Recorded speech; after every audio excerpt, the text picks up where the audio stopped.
കേരളത്തിലെ സഹകരണ മേഖലയെ അനുദിനം തകർത്തുകൊണ്ടിരിക്കുന്ന സംസ്ഥാന സർക്കാർ നയങ്ങൾക്കും സഹകരണ ജീവനക്കാരുടെ ആനുകൂല്യങ്ങൾ നിഷേധിക്കുന്ന നിലപാടുകൾക്കുമെതിരെ കേരള കോഓപ്പറേറ്റീവ് എംപ്ലോയീസ് ഫ്രണ്ടിന്റെ നേതൃത്വത്തിൽ ധർണ. എംപ്ലോയീസ് ഫ്രണ്ട് മുകുന്ദപുരം താലൂക്ക് കമ്മിറ്റിയുടെ നേതൃത്വത്തിൽ സഹകരണ അസിസ്റ്റന്റ് രജിസ്ട്രാർ ഓഫീസിന് മുൻപിൽ സംഘടിപ്പിച്ച ധർണ ജില്ലാ Congress committee general secretary Anto Perumpally ഉദ്ഘാടനം ചെയ്തു. താലൂക്ക് പ്രസിഡന്റ് CS സജീഷ് അധ്യക്ഷത വഹിച്ച ധർണയിൽ സെക്രട്ടറി നൈജിൻ MP, സംസ്ഥാന നിർവാഹക സമിതി അംഗം രാജേഷ് കോമരത്ത്, ജില്ലാ കമ്മിറ്റി അംഗം അസറുദ്ദീൻ കളക്കാട്, സൗമ്യ PS എന്നിവർ പ്രസംഗിച്ചു. ബിനു മണപ്പെട്ടി, സുജിത്, ലിനേഷ് KC, പ്രദീപ്, MS രജീന്ദ്രൻ, ശിവകുമാർ എന്നിവർ നേതൃത്വം നൽകി.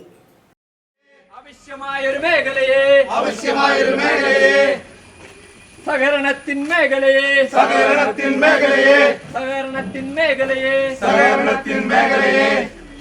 തണലായി നിർത്താനായി KCF സിന്ദാബാദ്, ധർണസമരം സിന്ദാബാദ്, ധർണസമരം സിന്ദാബാദ്. നമ്മുടെ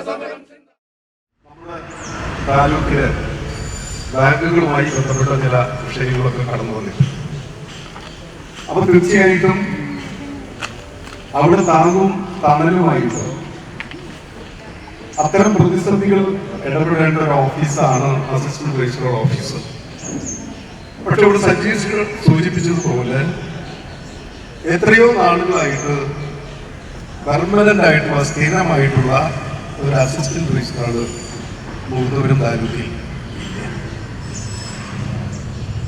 ഒരുപാട് സഹകരണ സ്ഥാപനങ്ങളുള്ള ഒരു താലൂക്ക് എന്നുള്ള നിലയിൽ, അതുപോലെ തന്നെ സഹകരണ രംഗത്ത് പുതിയ പ്രതിഭാസങ്ങളും വെല്ലുവിളികളും ഒക്കെ നേരിടുമ്പോഴും അതിനെയൊക്കെ തരണം ചെയ്യാനും അതിനെയൊക്കെ സംഘങ്ങൾക്ക് അഭിമുഖീകരിക്കാനും ജീവനക്കാർക്കാണെങ്കിലും ഭരണസമിതിക്കാണെങ്കിലും